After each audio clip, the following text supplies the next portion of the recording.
안녕하세요. 꿈꾸는 편집장 박범준입니다. 오늘은 소공녀라는 영화를 한번 소개해 보려고 합니다. 국제시장이나 1987은 그래도 제법 많은 100만 단위, 1000만 단위의 관객들이 본 영화라면 소공녀는 채 10만 관객도 들지 않은 독립영화예요. 그렇지만 정말 매력적이고 무엇보다도 어떤 한 세대의 이야기를 잘 담고 있다는 생각이 들어서 여러분도 꼭 한번 찾아보시기를 권합니다. 국제시장이나 1987처럼 저는 이 영화가 한 투쟁을 다룬 영화라고 생각해요. 국제시장이 먹고 살기 위해서 무엇이든 해야 했던 세대의 투쟁을 그린 영화이고 1987이 군부 독재와 맞서 싸우는 투쟁을 그린 영화라면 이 영화는 그 무언가 이 세대에게 중요한 무언가를 위해서 싸우는 주인공의 이야기입니다.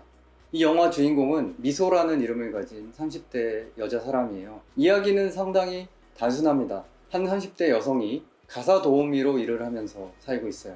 가난하고 아주 월세가 싼 반지하방에서 난방도 제대로 못하고 힘들게 살아가는데 절대 포기할 수 없는 무언가가 있습니다. 바로 위스키 한 잔과 담배예요.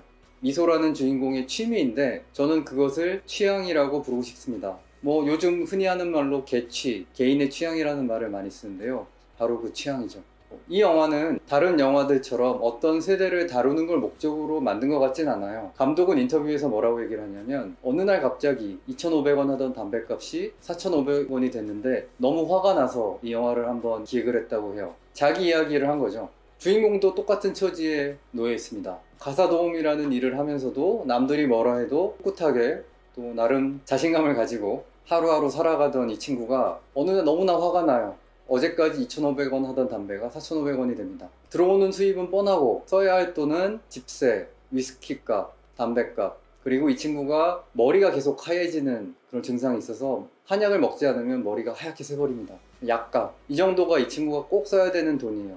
반대로 이 친구는 이것만 있으면 행복합니다. 남들처럼 좋은 옷과 자동차와 좋은 집을 바라는 게 아니에요. 그저 돌아와서 몸을 누일 공간이 있고 거기에서 하루를 마감하는 위스키 한 잔, 담배와 곁들이면 더 이상 바랄 게 없는 사람이죠. 그런데 갑자기 담배값이 오르고 집세가 조금이지만 오르면서 그 친구는 선택을 하게 됩니다.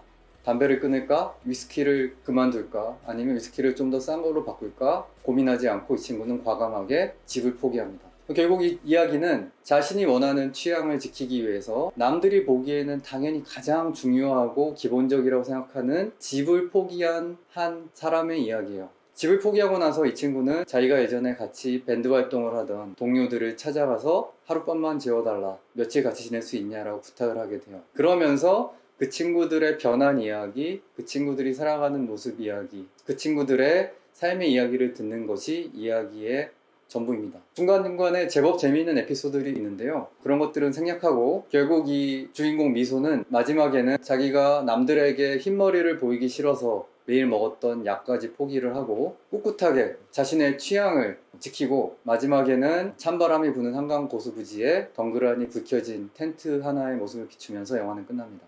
단순화시켜서 영화를 이야기하자면 술, 담배 끊기 싫어서 집도 포기하고 모든 걸 포기하고 노숙하는 약간 정신 나간 사람의 이야기라고 볼 수도 있을 겁니다. 어떤 세대 입장에서는 정말 이해가 되지 않을 거예요. 저희 세대만 해도 아니 당연히 돈을 벌고 사회생활을 하려면 딴 거 하고 싶은 거 다 못하더라도 집을 먼저 마련해야지. 너네는 어떻게 집도 없는데 차를 끌고 다닐 생각을 하니? 라는 이야기를 들었습니다. 또 우리 세대는 민주화를 위해서 애쓰고 싸우기도 했지만 여전히 상당히 개인의 취향이라는 것에 대해서는 무지하거나 너그럽지 못했어요.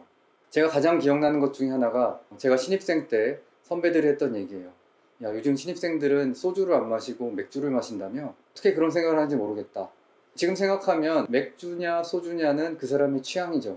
당신은 우리가 민중과 더불어 싸우고 거대한 악과 맞서 싸우는데 어떻게 맥주를 마시면서 싸우냐? 속이 아무리 쓰리고 화학약품 냄새가 나도 소주를 마셔야지 라는 정서가 지배적이었습니다. 어떻게 얘기하자면 산업화 세대는 먹고 살기 위한 것, 굶지 않고 먹고 사는 것이 삶의 주 목적이었고 민주화 세대는 거기에서 좀 더 나아가서 억압받지 않고 폭력적인 지배에 맞서서 자유와 평등을 찾는 것이 목표였다면 이 새로운 세대는 자신의 삶의 방식, 자신의 취향을 지키는 게 가장 중요해요.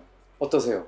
취향에는 옳고 그름이 없습니다. 어떤 사람은 이렇게 얘기할 수도 있겠죠. 아니 건강 때문에 약도 챙겨 먹고 이런 사람이 몸에도 안 좋은 술과 담배를 지키기 위해서 집을 포기했다? 뭐 잘못된 거 아니냐라고 생각할 수도 있어요. 우리가 하고 있는 많은 일들이 누군가에게는 야, 너 그렇게 하면 어떡하냐? 그런 게 뭐가 좋아? 난 이해가 안 된다 라고 할 수 있는 게 바로 개인의 취향이죠. 하지만 주인공 미소는 꿋꿋하게 자신의 취향을 지킵니다. 그런 이야기이기 때문에 저에게는 조금 더 감동적이었고, 아, 저 세대에는 저런 가치가 중요하겠구나 이해하는데 도움을 주는 영화이기도 했습니다.